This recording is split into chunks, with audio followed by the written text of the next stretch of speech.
¿Cómo están, chicos? Bueno, el día de hoy vamos a hacer una explicación respecto al tema de hematología clínica. Es decir, hoy vamos a pasar el primer tema de lo que corresponde a este ROTE. Bueno, indicarles que durante este ROTE vamos a ir haciendo muy prácticos, como les había comentado en algún momento. Vamos a ir tocando más el aspecto práctico que la parte teórica, ¿no? Entonces, los exámenes netamente se van a dar en función a lo que son las clases teóricas, ¿no? O las clases que estamos avanzando como hoy. Entonces, la hematología clínica es básicamente una subespecialidad de lo que son el laboratorio clínico, el cual es encargado de estudiar lo que son los componentes de la sangre, ¿no? Y sus derivados. Como ustedes saben, la sangre es el líquido vital, ya más importante quizás porque actúa como nexo dentro de lo que es nuestro organismo, ¿no? Es decir, que se encarga no solamente de mantener eh, eh, con los signos vitales estables, sino que también tiene una funcionalidad de poder enviar o transportar muchos nutrientes y también incluso transportar algunos desechos, ¿no? Entonces, en ese sentido, vamos a ir viendo en este momento lo que voy a necesitar estrictamente es que ustedes puedan hacer una revisión y si vale el término, memorizar todos estos valores de referencia, ¿no? Que van a ser muy importantes para llevar a cabo este ROTE. ¿Ya? Entonces, por favor, en función a esto vamos a poder ir revisando todo esto, ¿ya? Entonces, como ustedes saben, la sangre bueno, en realidad es considerado un tejido también, ¿no? Pero es un componente de nuestro organismo que tiene funciones vitales, ¿ya? Pero sin embargo, antes de hablar de las funciones, también tenemos que hablar de lo que son las composiciones, ¿no? La composición como tal de lo que es la sangre, vamos a hablar de que está compuesto por un porcentaje de plasma, en este caso de lo que son un 55%, ¿ya? Y el resto corresponde a las células sanguíneas, ¿ya? El plasma como tal es la parte acuosa de lo que es la sangre, ¿no? Entonces, este plasma está compuesto fundamentalmente en un 91% por agua, ¿no? Y va a estar también conformado por elementos que van a coadyuvar en el cambio en los cambios entre los líquidos intersticial, extracelular, intracelular, ¿ya? Esto en función a lo que es el líquido, ¿no? Entonces, por ejemplo, el sodio, ¿no? Va a tener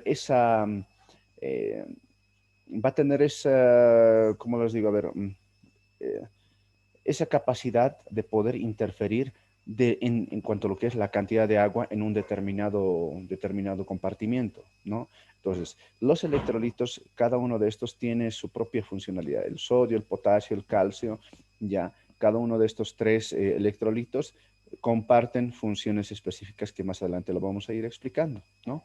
Luego tenemos lo que son los nutrientes. Los nutrientes son transportados a través de la sangre, ¿no? En la mayor parte, en un 85%, es transportado por una proteína, ya llamado la albúmina. La albúmina es la proteína transportadora de elección en todo nuestro sistema, ¿no? Puede transportar no solamente nutrientes, también transportar hormonas, por si acaso, ¿no? Incluso propiedades de desecho de nuestro organismo, ¿ya? Y por último, está compuesto por proteínas. Estas proteínas ya son las que van a llegar a formar parte estructural de nuestro organismo, ¿ya? Entonces, eso es en cuanto a lo que es la composición del plasma, ¿ya? Las células sanguíneas lo vamos a dividir en tres tipos grandes, ¿no? El primero son los glóbulos rojos conocidos como los eritrocitos, ya que son la mayor cantidad en nuestro organismo, dados a su función metabólica, son las que se encargan de poder transportar el oxígeno, los gases, ¿no? Y obviamente a través de lo que es este glóbulo rojo, eh, en realidad cumple la función del sistema respiratorio de transporte de gases, ¿no? Donde va a introducir oxígeno en nuestro organismo y liberar dióxido de carbono fuera de nuestro organismo, ¿no? De esa forma, mantener un equilibrio homeostático dentro de lo que es el pH de nuestro organismo, ¿ya? Pero también estas células sanguíneas también tiene una propiedad que se denomina de defensa, ¿ya? Esa propiedad de defensa, ¿ya? Es la que va a llegar a atacar a las bacterias, eliminar algunos parásitos, eliminar todo agente extraño, ¿ya? Y como tal, este mecanismo de defensa es liberado a través de lo que son los glóbulos blancos. Los glóbulos blancos son nuestros soldados en nuestro organismo, ¿no? También denominados los leucocitos. Obviamente hay 5 grupos celulares que vamos a ir detallándolo más adelante, pero hoy solamente hablamos de lo que es la parte general. ¿Ya? A su vez, los glóbulos rojos, como les hablaba, no solamente se encarga del sistema respiratorio, también es una parte fundamental como sistema excretor, digestivo y coadyuva en cuanto a lo que son el metabolismo celular, ¿ya?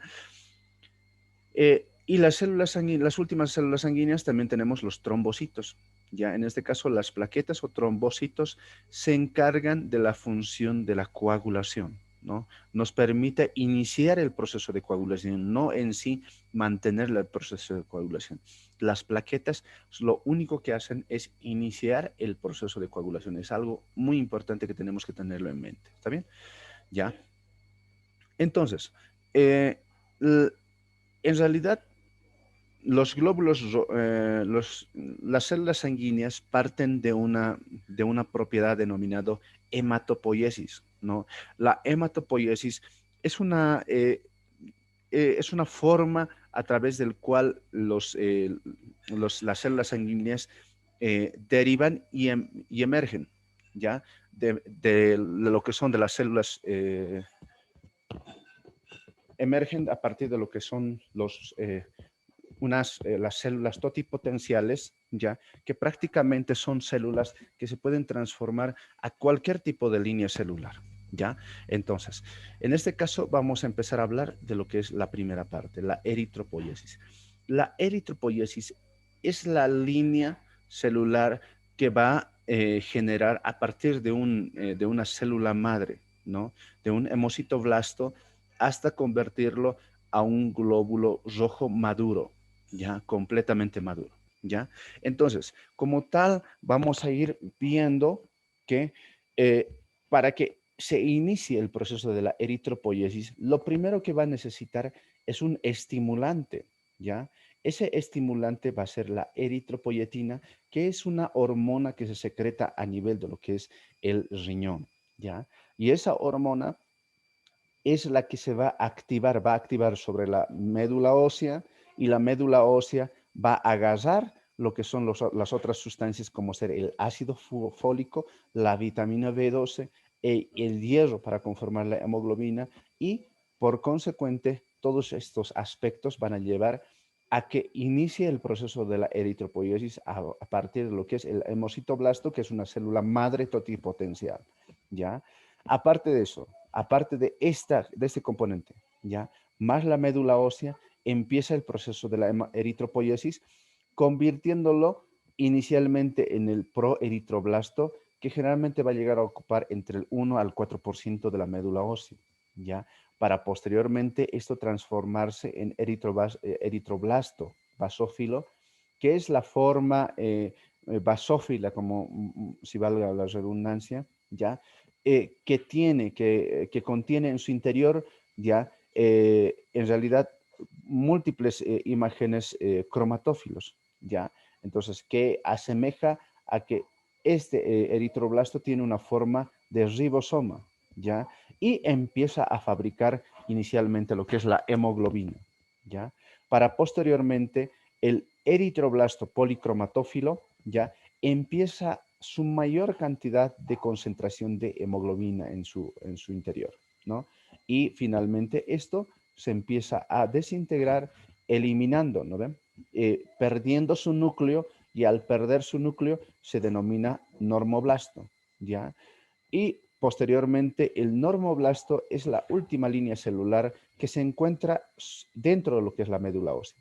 A partir de eso aparece lo que es el reticulocito. El reticulocito lo que hace es, en realidad, en este caso, el reticulocito es la forma inmadura de lo que es el glóbulo rojo, ya que esto ya carece de núcleo.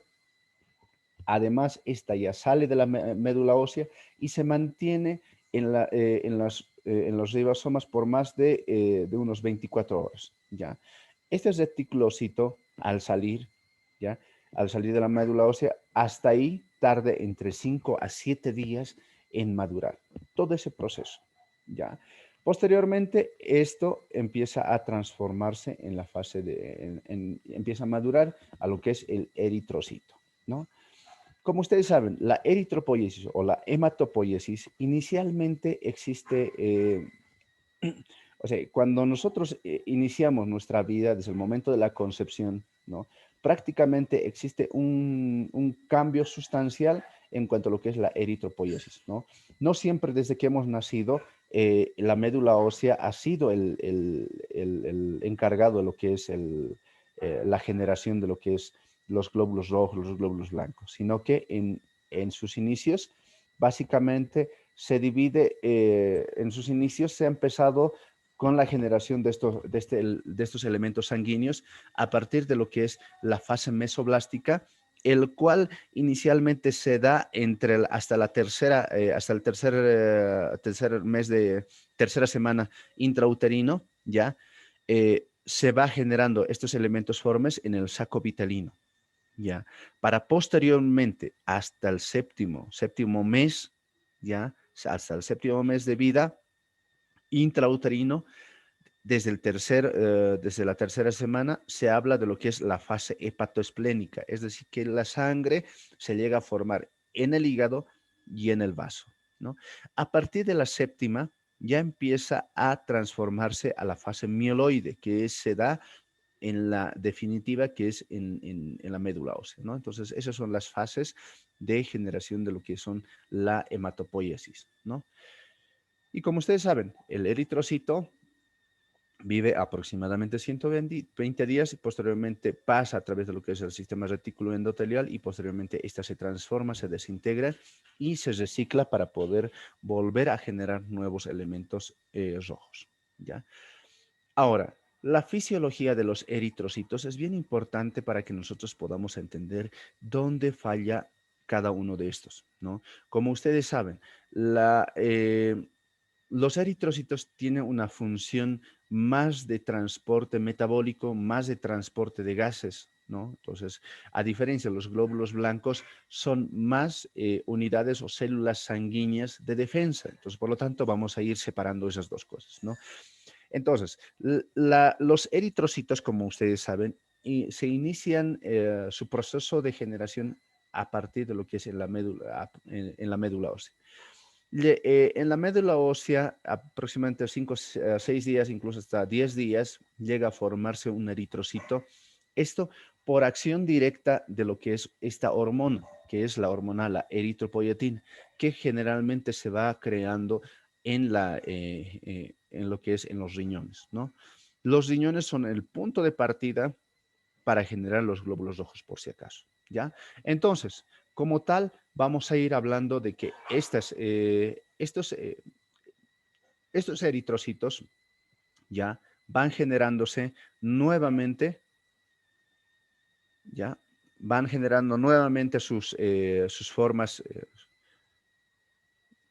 ya, ahí está, perdón, ya, ahora sí. Van generando una serie de pasos metabólicos, ¿ya? Entonces, una vez que es liberado hacia el torrente circulatorio, como ustedes podrán ver, ¿no? Estas ya van adquiriendo su función metabólica. En este caso, transporte de gases, ¿ya? Es importante. Entonces, es un nexo entre el proceso de respiración pulmonar y el proceso de respiración celular. Es decir, para que nuestro organismo empiece a generar ATPs, ¿no? Necesitamos oxígeno para poder metabolizar y sintetizar la glucosa a ATPs, ¿no? Entonces, por lo tanto, ese proceso ya de respiración, inicialmente respiración pulmonar y posteriormente el contacto con la membrana alveolo-capilar y la circulación pulmonar va a empezar, va a permitir oxigenar los eritrocitos y subsecuentemente también liberar dióxido de carbono para que la vía respiratoria pueda eliminar lo que son el dióxido de carbono, ¿no? Y de esa forma mantener el pH sanguíneo que se encuentra entre 7.35 a 7.45, ya el pH normal. Entonces, todo este proceso, un eritrocito lo realiza durante 120 días, que es el periodo de vida media de este eritrocito. Posterior a esto, ya pasa lo que es al sistema retículo endotelial, más específicamente al vaso, donde a través de lo que es la acción de los macrófagos empieza a desintegrarlo, ya a través del sistema mononuclear fagocítico, ya. Este macrófago permite desglosar en dos elementos importantes, la globina, ya, y lo que es el grupo M, ¿no? Entonces, la globina se empieza a sintetizar, se empieza a reciclar y convertirse en aminoácidos y se transporta a través de nuestro organismo hacia el hígado. Pero, sin embargo, la otra parte, el grupo hemo, ya que es la parte fundamental, es el corazón del eritrocito, se empieza a desintegrar en varios componentes. Entre ellos vamos a hablar lo que es el grupo M por acción de la hemooxidasa, esa enzima tan sustancial que inicia el proceso de reciclaje de lo que es el grupo M, ya empieza a desglosar en lo que es el monóxido de carbono, ya el hierro y la biliverdina.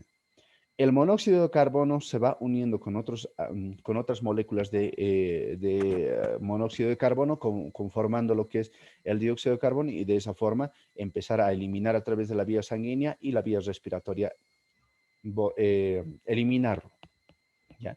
O bien este mismo ayuda a producir un equilibrio homeostático. El hierro viaja a través de nuestro organismo, juntamente adosado a lo que es la transferrina, ¿ya? A través de la sangre y llega a ser transportado hasta llegar a lo que es al hígado. Del hígado vuelve a transportarse hasta la médula ósea, donde inicia el proceso de reutilización de lo que es el hierro en la médula ósea. Pero sin embargo, ahí vamos a hablar lo que es el hierro elemental como tal. También existe una gran parte, va a estar almacenado no solamente en el hígado, también una parte va a ir a la formación de lo que es los glóbulos rojos nuevos, ¿ya? Bueno, la biliverdina, por lo tanto, los dos primeros son un proceso metabólico que se pueden reciclar, pero sin embargo la biliverdina es el proceso ya de reciclaje, es el metabolito de desecho final, ya, el cual cumple la función de poder, bueno, en realidad, de eliminar los desechos de la sangre. El desecho de los glóbulos rojos finales es la bilirrubina. Entonces, por lo tanto, en este momento estamos viendo cómo es que sucede ese proceso metabólico, ¿no? Como ustedes ven, la biliverdina, ya a través de una enzima denominada la biliverdina reductasa, se transforma en bilirrubina no conjugada. Esta bilirrubina no conjugada es transportado a través de la sangre debido a que esta es una molécula insoluble, es transportado por la albúmina, ¿ya? Esta albúmina lo transporta hasta lo que es el hígado, donde ingresa dentro de lo que es el hepatocito para llegar a producir lo que es la conjugación a través de una enzima denominada la glucoronil transferasa, y esta glucoronil transferasa conjuga y lo convierte en una bilirrubina conjugada, ¿no? La conjugación generalmente se va a dar con el 80% con el ácido glucurónico, ya el 10% por el ácido sulfurónico, un 10% en otras moléculas. Sin embargo, vamos a hablar de que la glucoronil transferasa es la que permite transformar la bilirrubina no conjugada, también llamado indirecta, a bilirrubina conjugada o bilirrubina directa, ¿ya? Y este es el proceso por el cual la bilirrubina conjugada es la que por acción, es la que por acción de las vías hepáticas, ya intrahepáticas y extrahepáticas, son eliminados hacia lo que es el intestino, ¿no? A nivel de la segunda porción del duodeno, donde posteriormente estas van a ser desechados, ¿ya? Van a ser convertidos por acción bacteriana en urobilinógeno, ¿ya? Y un 80% va a ser convertido en estercobilina. La estercobilina es el que va a dar el pigmento a las heces fecales y el urobilinógeno va a retornar nuevamente hacia la circulación enterohepática y esto posteriormente se va a filtrar a través de la vía renal para dar el pigmento de la forma de la orina, ¿no? Convirtiéndose en urobilina y obviamente esto se elimina y da el pigmento peculiar de lo que es la orina.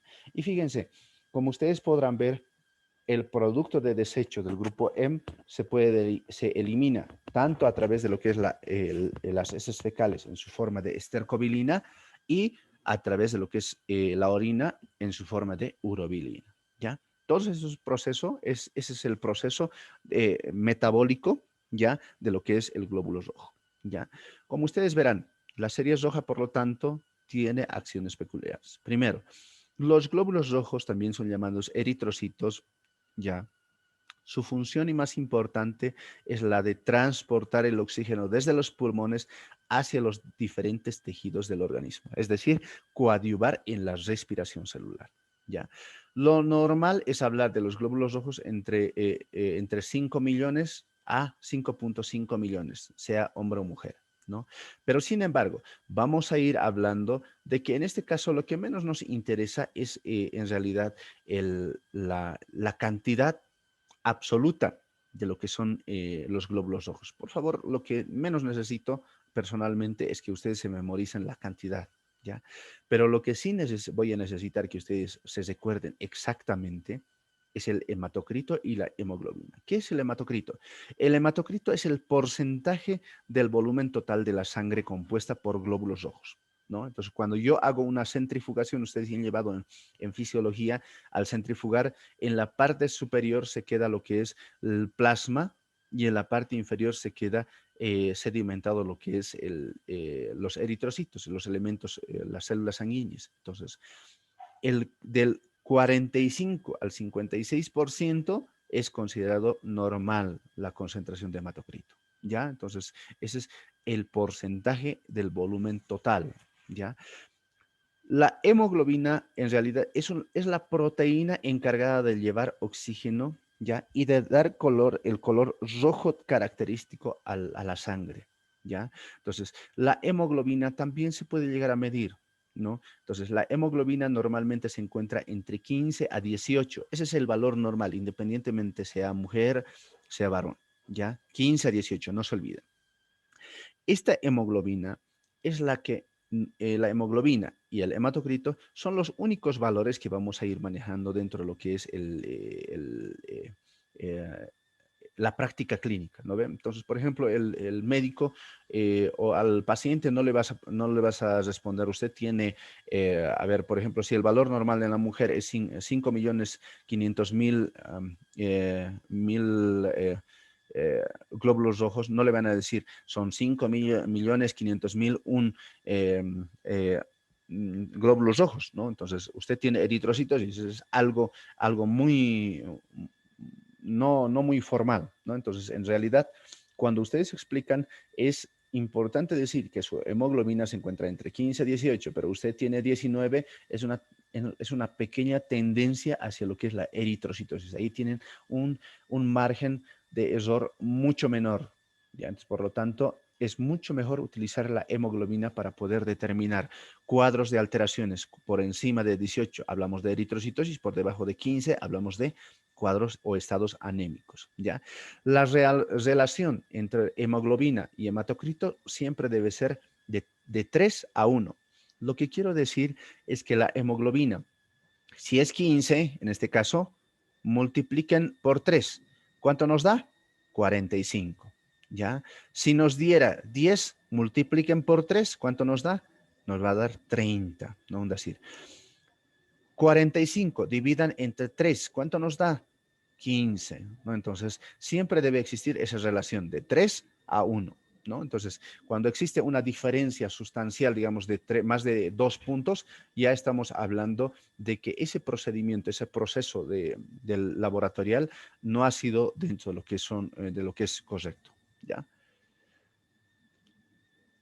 La concentración de hemoglobina corpuscular media ya es un índice que va a llegar a valorar la concentración de hemoglobina que lleva cada hematíe, cada glóbulo rojo. ¿Ya? Entonces, este proceso, por ejemplo, nos va a permitir, permitir determinar si, si tiene mucho pigmento, poco pigmento y de tal forma, normalmente este valor se llega hasta entre 37, hasta 37 como máximo, ¿ya? Y como mínimo 33, ¿ya? Este proceso nos va a permitir determinar si es si la cantidad de concentración que tiene en realidad un cuadro patológico, ¿no? Entonces, vamos a hablar de una anemia, en este caso,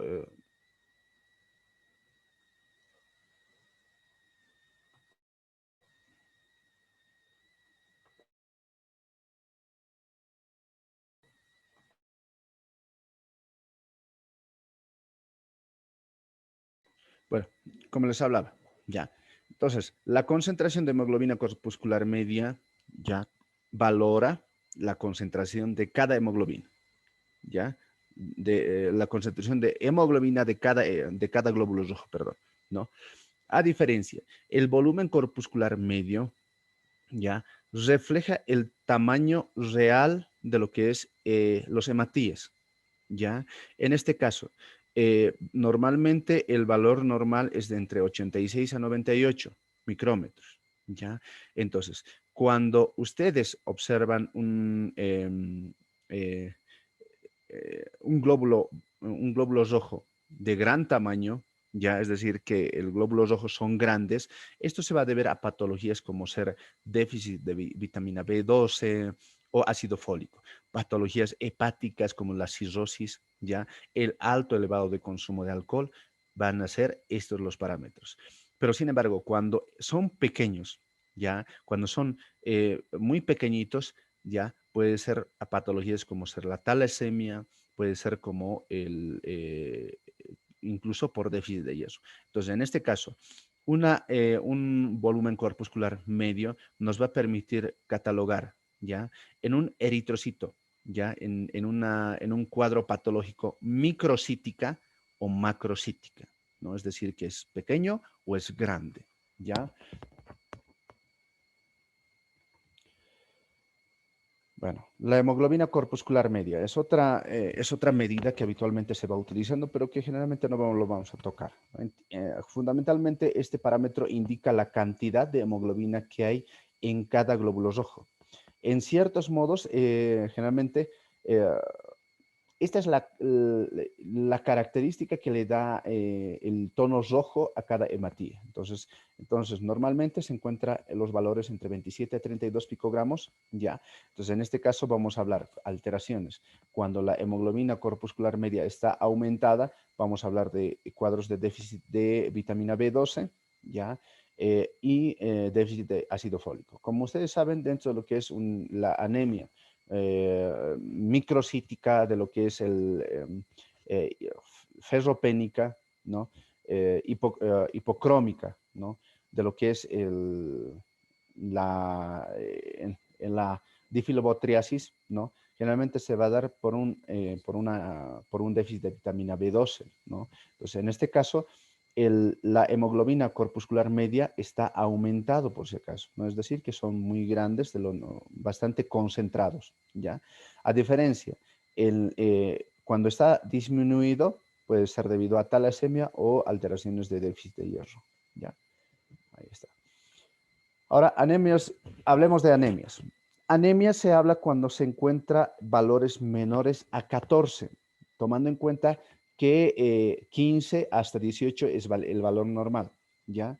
Los tipos de anemia pueden ser de acuerdo a la gravedad. Una clasificación es de acuerdo a la gravedad o clasificación clínica. La otra es de acuerdo a su tamaño, ¿ya? La otra es de acuerdo a su regeneratividad, ya es decir, que se puede regenerar o definitivamente está suprimido, ¿no? O es transitorio o prácticamente es irreversible, ¿no? Entonces, ahí vamos hablando de que una clasificación llega a ser, según su gravedad, puede ser leve, moderado, severo o con un grado de riesgo vital. Una anemia leve es considerada entre 11 a 14, la anemia moderada entre 9 a 2 a 11, perdón. El severo es entre 6 a 9, ¿ya? Y riesgo vital se denomina menor a 6, ¿ya? Entonces, menor a 6 ya tiene un riesgo vital bastante alto. Entonces, menor a 6, recién en algunos casos, en la mayor parte por ejemplo, en la Escuela de Hematología Americana, recién a partir de 6 se utiliza o es indicativo de transfusión de paquetes globulares. Antes de esto, solamente se puede coadyuvar o complementar con cristaloides, ¿no? Mientras tanto, y solucionar obviamente la patología de base, ¿no? La otra clasificación es de acuerdo al tamaño, ¿no? En este caso vamos a hablar a través de lo que hemos ido hablando de esta clasificación, ¿ya? Ahí está, ¿no? Del volumen corpuscular medio, que nos va a permitir clasificar a las anemias, ¿ya? En microcíticas, normocíticas y macrocíticas, ¿no? Entonces, microcíticas cuando son de pequeño tamaño, macrocíticas cuando son de gran tamaño, ¿no? La regeneratividad. En este caso hablamos de que la otra clasificación que se habla de regeneratividad es si es periférico o es central, ¿no? Habitualmente, cuando es periférico, se habla de que es una anemia inducida en este caso, ya por algún cuadro patológico como puede ser sepsis, puede ser hemorragias por alguna patología como ser úlceras, ¿no? Puede ser pérdida de volumen sanguíneo por accidentes, por traumas, deshidratación. Entonces, en este proceso generalmente contempla un 2%, ya mayor al 2%. En este proceso, habitualmente el paciente va a empezar a regenerar la cantidad de glóbulos rojos. Incluso durante el proceso de parto, la madre llega a perder un 5 al 6% de volumen sanguíneo. Por lo tanto, esa cantidad de sangre es regenerado prácticamente en menos de 30 días. Entonces, a eso se le denomina como anemia regenerativa, ¿ya? Pero sin embargo, existen otros procesos ya que corresponden a menor al 1%, ya que es una anemia de tipo arregenerativa. Es decir, que no se puede volver a regenerar esta patología, ¿no? Es decir, los glóbulos rojos definitivamente no van a volver a estar dentro de los rangos normales. O también es llamado anemia central, ¿ya? Y fundamentalmente su proceso es debido a que existe una falla en la producción de glóbulos rojos. En este caso estamos hablando a nivel de la médula ósea, ¿no? Entonces, en este caso, una aplasia medular puede llegar a producir una anemia de tipo arregenerativa, ¿ya? Una aplasia medular. Las anemias, por lo tanto, existe otro tipo de clasificaciones en donde hablamos de aumento de pérdida, en este caso, en este caso vamos a hablar ya sea por una anemia hemolítica y no hemolítica. Las anemias hemolíticas estamos hablando de que el mismo glóbulo rojo empieza a destruirse, ¿no? Las causas pueden ser inmunológicas y no inmunológicas. Las inmunológicas es cuando nuestro mismo organismo ataca nuestros glóbulos rojos produciendo la destrucción masiva, ¿no? En este caso, la anemia hemolítica autoinmune del recién nacido, por ejemplo, ¿no? La otra, las anemias no inmunológicas. Las anemias no inmunológicas son aquellas que corresponden a procesos agudos, ¿ya? Y las inmunológicas son procesos crónicos, por si acaso. Las anemias hemolíticas no inmunológicas son anemias agudas que generalmente van a ser desencadenados por procesos sépticos, ¿ya? Por infecciones, ¿ya? Y las otras anemias, el aumento por pérdida, en este caso las no hemolíticas, estamos hablando de pérdidas sanguíneas por traumas más que todo, ¿no? Por hemorragias. La otra causa puede ser por disminución de producción, es decir, que no esté, una cosa es hablar del aumento, de que hay suficientes glóbulos rojos, pero sin embargo, otra cosa es hablar de la cantidad, de la cantidad de pérdida, ¿no? Hay, pero sin embargo, por algún lado está perdiendo los glóbulos rojos, ¿no? La otra situación es que existe disminución de cantidad de glóbulos rojos, ¿ya? Esta cantidad puede ser debido a una disminución o un déficit de producción de glóbulos rojos, ¿ya? Y esto es debido a déficit en la proliferación o déficit en la diferenciación durante lo que es la eritropoiesis. El déficit de la proliferación puede ser debido a defectos de producción del grupo M o inclusive alteraciones en la síntesis de la hemoglobina o de la globina, ¿ya? En este caso, determinando nuestro proceso, nuestros glóbulos rojos van a ser microcíticas y generalmente ya cuando hablamos de déficit en la diferenciación, vamos a hablar de que se debe a un defecto de la producción del ácido fólico y la vitamina B12, ¿ya? Esto nos van a determinar que son anemias macrocíticas, ¿ya?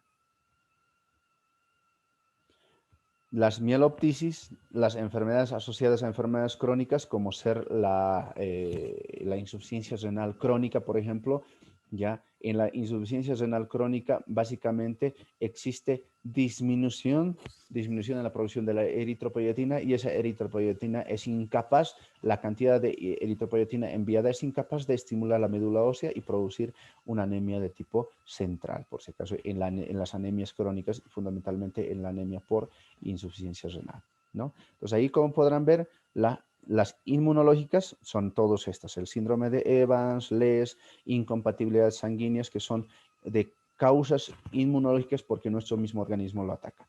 ¿Ya? Las no inmunológicas, ahí estamos hablando por cuadros inflamatorios, neoplasias, leucemias, incluso sepsis, que son procesos agudos. ¿Ya? En cuanto a lo que es sepsis, ¿ya? ¿Cómo es que produce la sepsis destrucción, una anemia hemolítica?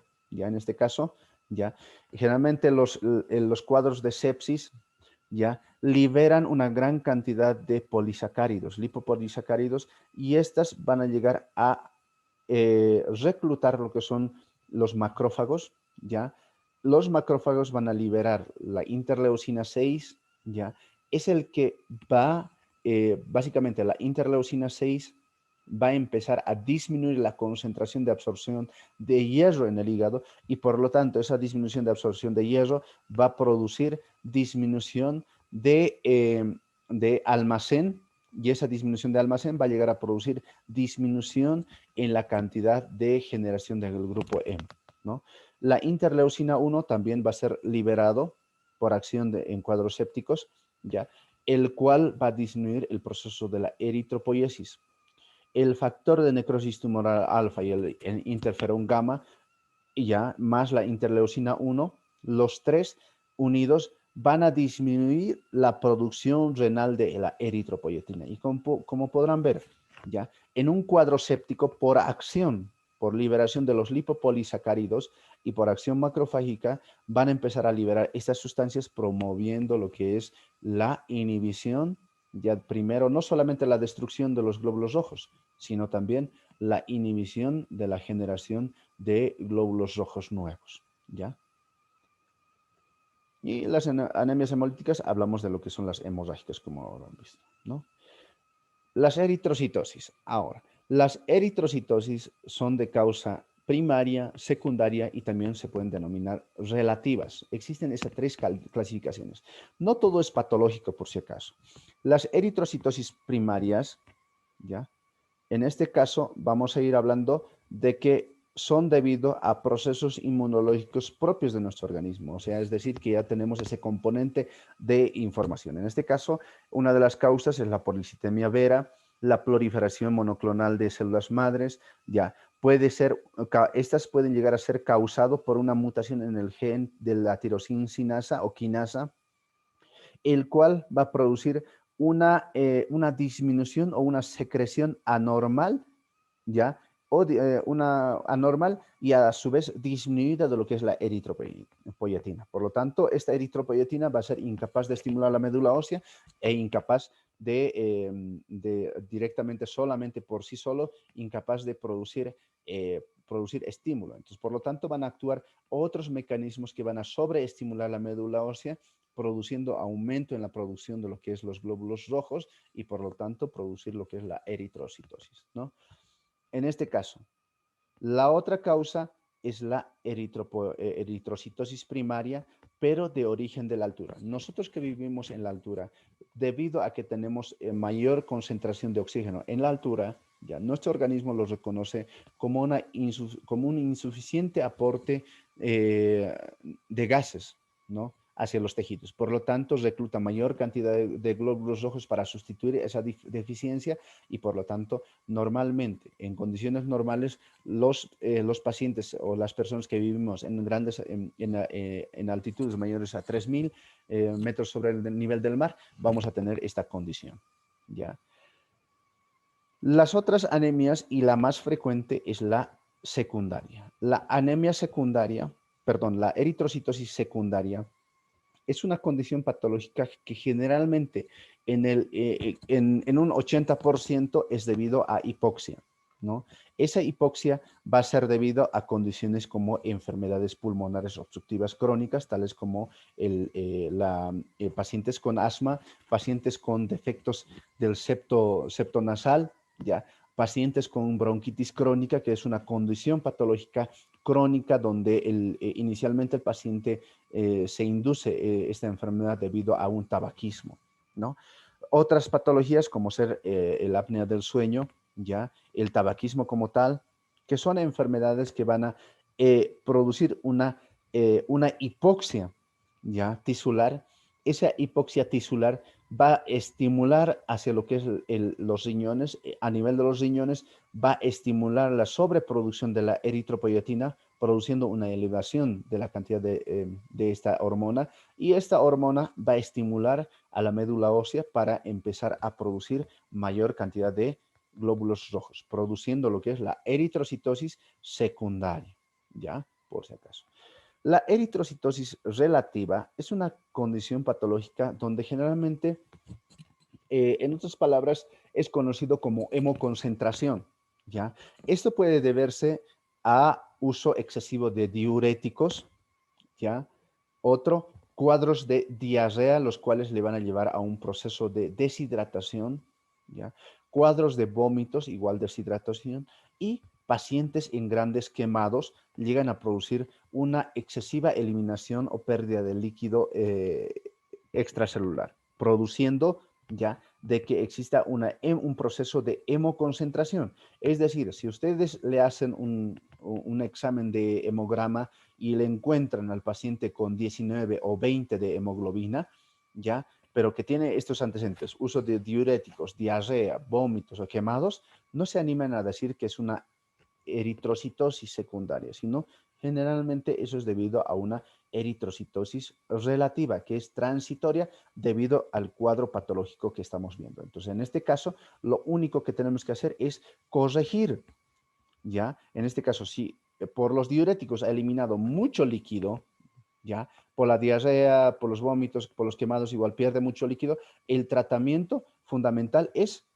¿ya? Producir o aumentar la gran cantidad de líquido que ha perdido, volver a restituirlo, por lo tanto, ya la cantidad de glóbulos rojos va a ir normalizándose también, ¿no? Entonces, por lo tanto, si ustedes pierden mayor cantidad de líquido, lo que van a llegar a producir es aumento de los glóbulos. Los glóbulos rojos van a estar en la misma cantidad, pero sin embargo va a disminuir la cantidad de líquidos, lo cual va a llegar a producir a un cuadro de hiperviscosidad sanguínea, ¿ya? Una hiperebolemia. Este va a llegar a producir un gasto cardíaco aumentado y, por lo tanto, este paciente puede llegar a tener insuficiencia cardíaca en algún momento. Es decir, ¿no? Si ustedes exceden este cuadro, va a llegar a insuficiencia cardíaca este paciente, ¿ya? Analizando. A ver, veamos este laboratorio. Como ustedes están viendo, ¿ya? Este paciente tiene glóbulos rojos de 3.190.000 glóbulos rojos por milímetro cúbico. Entonces, ¿cuán importante es que nosotros sepamos este valor? ¿no? Entonces, no nos interesa en realidad, ¿no? Lo que debemos ver siempre es esto que están viendo. Fíjense, la hemoglobina y el hematócrito, ¿ya? Los dos parámetros son los más importantes. Fíjense, la hemoglobina, ¿ya? Básicamente se encuentra en 9.5, está casi al filo de hablar de una anemia de tipo severa.